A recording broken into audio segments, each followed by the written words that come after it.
Hi. So this isn't the official PSA post, but it's a short video on what it's going to be about in the official PSA post, which I'm not sure if it's going to happen or not.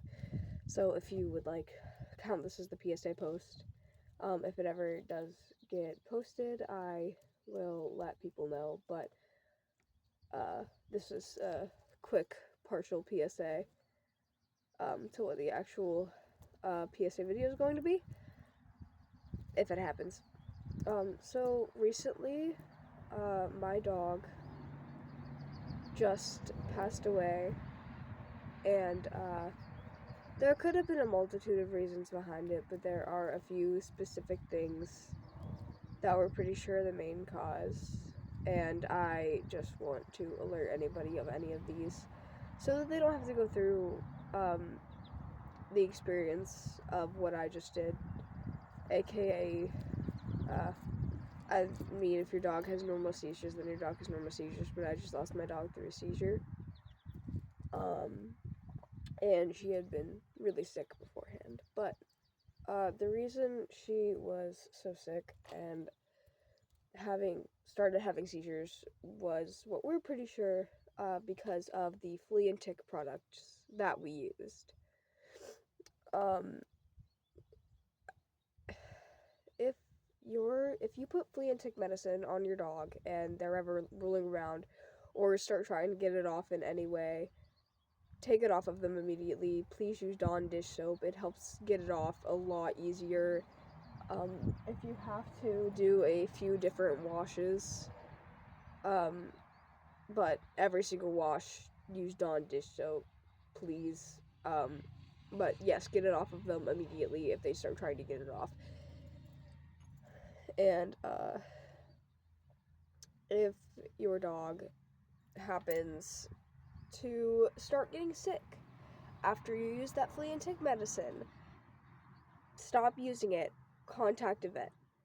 It could be very crucial and important for your dog's health and well-being, um, because there are certain chemicals in a lot of flea and tick meds. Unless you're using all natural stuff, natural stuff I guess tends to work better, and I guess a lot of people have less cases of their dogs getting sick and stuff like that. Again, this isn't the official PSA post. The official PSA post will have more stats and studies shown. This is just a quick analysis. I don't even know if it's going to be quick or not, but this is a little analysis of what the PSA video will be about if that ever does come out. If it doesn't come out, please do your own research, because this is a very important topic that I don't want anybody else to go through.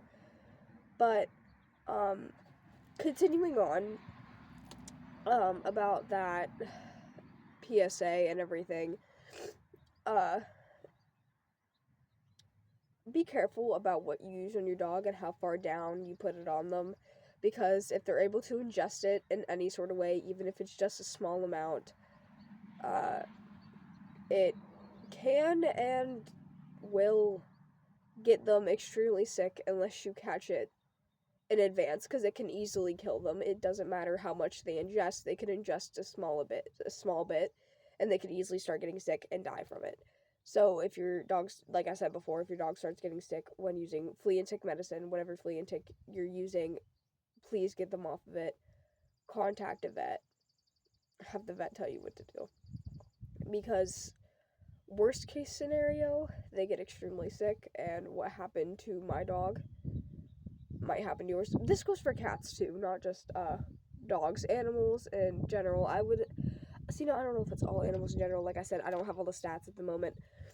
I'm just saying this from personal experience. I know this happens with cats and dogs. I'm not sure about other animals. I'm not even gonna go there. But just be careful. My dog started. Regardless, my dog had cancer. We know she had cancer. She wasn't fully diagnosed, but she had all the signs, and she had a little flab of skin slash whatever you want to call it, I guess, cyst kind of thing, but it was flat and it was just like a flab of skin, and it was slowly growing. and we know that she did have the cancer, though we didn't get her fully diagnosed, or at least I don't believe we got her diagnosed. If we did, then it's whatever. She might have gotten diagnosed over the phone or something, because my mom called the vet about it, I'm pretty sure. But again, I don't have all the details, and I won't say that I have all the details because I know that I don't have all the details. But she had cancer, and that also could have contributed to the fact of how sick she was getting and everything. But the flea and tick meds also did play a huge part in it, and we know this because not only could we see it, but the vet, when we called them, also said that it was just the toxins slowly getting to her from the supplies that we were using. So whenever it comes to flea and tick medicine, like said before a million times, be extremely careful. Be wary of everything. If your dog starts acting different and getting sick, please call the vet, get them off of it, don dish soap baths, maybe take them to the vet if it starts getting really bad. Because that's what happened to my dog. And we called a few times because we didn't think it was the flea and tick. We never would have thought it was the flea and tick. And then we found out that it was the flea and tick. And now my dog is gone. She had her first seizure it's Sunday today. So it's Sunday, April, if I can check real quick. It is April 13th. So she would have had her first seizure this Thursday. And she had another one on Friday right before I went to school, and she did not make it. It was too much for her. Now, regardless, I don't know if that would happen to anybody or if their dog would be gone that quick like that, but because my dog also had heartworm and other stuff in previous years. She got rid of it a long time ago, but that does leave a weakening on the heart.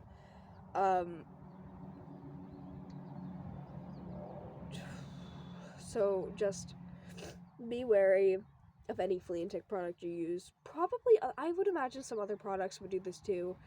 Again, I can't be 100% sure, but if you notice anything weird after you start I'm so sorry. If you start your dog on anything, whether it is some sort of medication or any kind of treatment, if you notice them starting to get sick, call the vet. Call the vet, talk to them, see what you can do. Bring them in if you have to. We didn't know was the flea and tick for us when my dog started getting sick, so we caught it much too late to save her in any sort of way. And we were left with 3 options. One was to get her hospitalized, put on fluids and medication in the vet, but my dog had severe separation anxiety from my mother and all of us, and she freaked out the first time we took her to get, so the first time we, I think, took her to the vet was so she could get spayed. She freaked out immediately.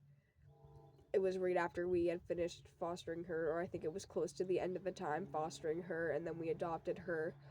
But, we chose to keep her home, do what we were doing, which was we washed all the stuff off with Dawn dish soap. We would try to get her to drink water as much as we could, anti-nausea medication.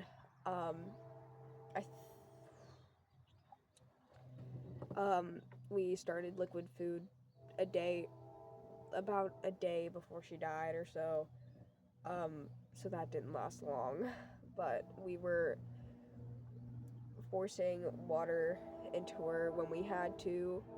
If she wouldn't drink at all, my mom would take a syringe and get her to drink it through that, because she seemed to want it and everything. It was just the whole situation was a very traumatic experience, whether it was my dog starting to get sick or whether it was the night before she died. This was a very, I don't know if I want to say traumatic experience, because we all knew her death was coming eventually. We just weren't sure when. We didn't think it would be so sudden, and we didn't think that she would have to, die like that after having a seizure. we thought it would end up being a lot better than that she'd maybe die from old age or when the cancer got to her or something, and we didn't think that it would be that bad. But she did. And I hate to say that I'm almost thankful in a way, but I feel like if she was around any longer, it just would have gotten worse and she would have suffered greatly.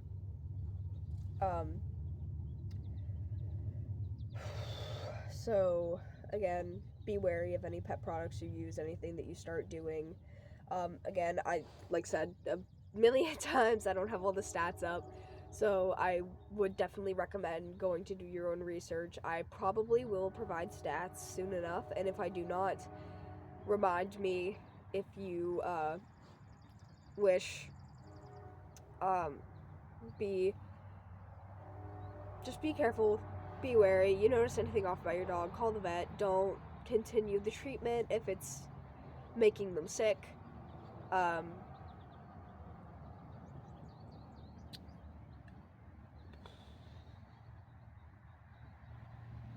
So, yeah.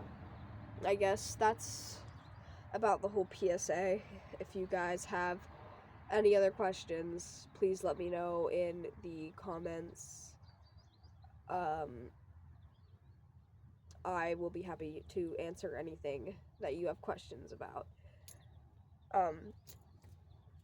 So, yeah. Well, that was the PSA. I hope you guys have a great day or night, wherever you're at, afternoon even. Usually I just say day and night, but I know that's not the case for all people, obviously, so day, night, afternoon, early morning, whatever. So, have a good day.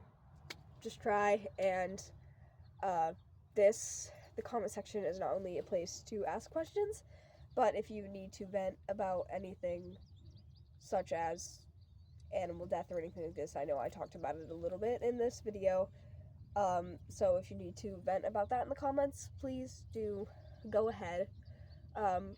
Don't be shy, it's alright. I will try to heart and respond to any comments that I can possible. So bye guys.